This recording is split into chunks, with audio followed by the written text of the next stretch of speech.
Hello my dear friends, and welcome back to another video. So Star Wars Celebration continues. We've had a couple of days of some massive announcements. From the Star Wars movies to the Ahsoka show, there has been so much. I've been there every day, it's been such a blast. But I've also been keeping you guys updated whenever I can, and today that continues. We have so much Star Wars news, including some new footage for the Ahsoka show, but we begin with Star Wars animation. Tales of the Jedi is getting a season 2. At the Clone Wars 15th anniversary panel, Dave Filoni said he had so much fun making the first 6 episodes that he's decided to make some more, a second season of Tales. Even at the Ahsoka panel earlier on Saturday, when speaking about the origins of the character, he mentioned he wants to make some more prequel-era shows, animated shows like Tales. And if you think back to the day that season 1 dropped, we also had an episode of Andor on that same day, and fans were blown away by the double dose of Star Wars, between getting more Yaddle stories, to all the stuff with Dooku disillusioned with the Jedi Order, Ahsoka post-Clone Wars season 7, and so on. But fans were demanding more. We wanted another season, and one popular idea at the time in the fandom was Tales of the Sith. Now, while we don't know if that's ever going to happen, what we do know is we're getting more stories of Tales of the Jedi in season 2.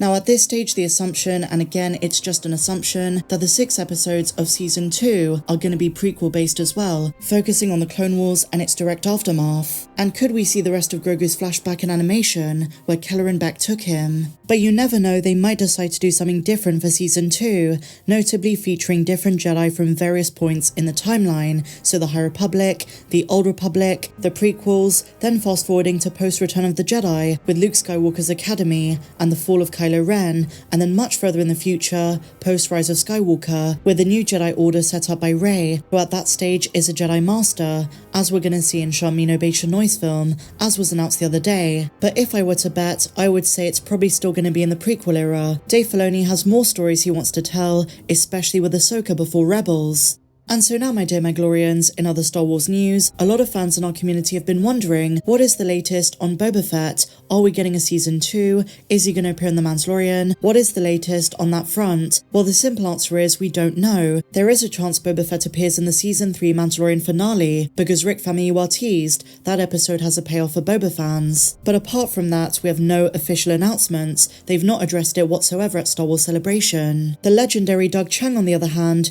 did say he does want one. He loved working on the designs on season 1, and he says he hopes for more Boba in the future. Making Star Wars.net told us a couple of months ago there are plans to bring Boba Fett into Mando season 4, and maybe a second season of Book of Boba Fett to follow it, but this is something they're keeping tightly under wraps since it's a long way off.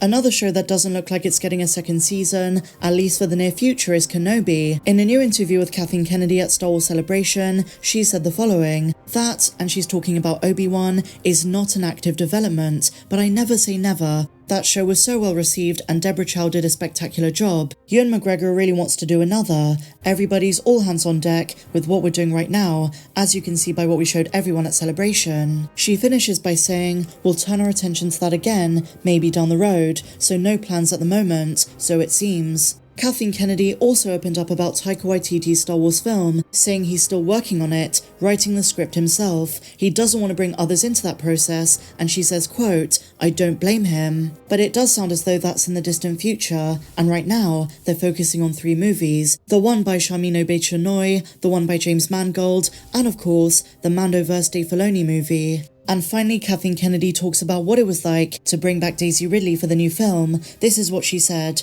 it was a pretty straightforward phone call. I started out by just saying, hey, I think we're getting near being ready. We've talked a lot about what we're doing with the movie space, and I said, how would you like to go to Celebration? And she was out of her mind excited, as were so many fans when the announcement dropped. And so now, my dear friends, we're going to be talking about the Ahsoka show a bit more. Yesterday I spoke about a theory to do with Sabine Wren, but today we have some new images taken from the exclusive footage shown at Star Wars Celebration here in London. Sabine Wren with Ezra's lightsaber, an HD look at Lars Mikkelsen as Thrawn, an E-Wing, and Sabine touching the mural on Lothal before setting off with Ahsoka on their journey to find Ezra.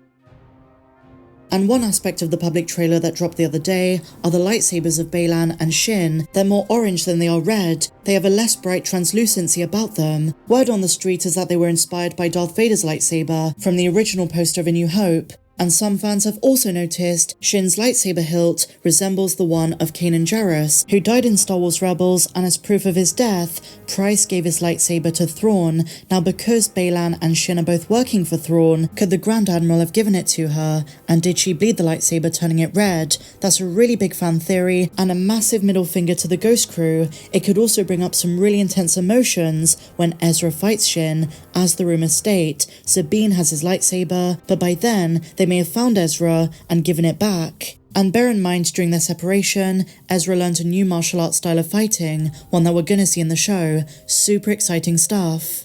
And so finally, my dear friends, I want to talk a little bit about the next episode of The Mandalorian Season 3, Chapter 23 by Rick Famuyiwa, which drops on Wednesday. I can't go into spoilers, but I did watch it at Star Wars Celebration, and I've got to say, this is by far one of the best episodes of the show, hands down. Now, while this season, especially compared to the last two, has been somewhat all over the place, the next one really brings things together. There's stuff with Moff Gideon, and some things which are going to be a bit controversial, but they do work so well. What I will say is you might want to rewatch The Force Awakens before Wednesday. There are a lot of connections there, not necessarily direct ones, but a lot of implied stuff, and there's one character who's going to appear who no one really expected. I'm not going to say who it is, but it connects the timeline really well, this period of time, and 20 to 30 years later in episode 7. Now, if you know me and you know my channel and you've been watching me for a while, then you know exactly what I mean when I say the next episode has something I've really wanted for the entire season. Some of my favourite aspects of season 3 so far, especially chapter 19, really come full circle in the next episode, and it's setting up a finale that I really think is going to blow fans away. So if you didn't enjoy episode 6 last week, this one is nothing like it. It's going to blow your socks off. And if I had to describe it in one word, I would say intense. There are crossovers you don't see coming, and many moments of eureka where you look back and realise what certain episodes and scenes meant from earlier in the season, which didn't seem to make as much sense or seemed very throwaway at the time, but they're really not, and the structure starts to make a lot more sense. As I say, in my opinion, it's never going to compare to the first two, but if season 3 ever needed a redemption, this is the episode to do it. It covers so much ground, you start to get answers, and I will say, just as a massive tease, the Ahsoka show to some extent is set up. I know that doesn't reveal too much, but it will make sense when you see it on Wednesday. So for me, this was one of the best episodes so far. Share your thoughts in the comments down below, guys, on everything we spoke about. If you enjoyed this video, please be sure to give me a big fat thumbs up, subscribe if you're new, and I'll see you in the next one. May the Force be with you always.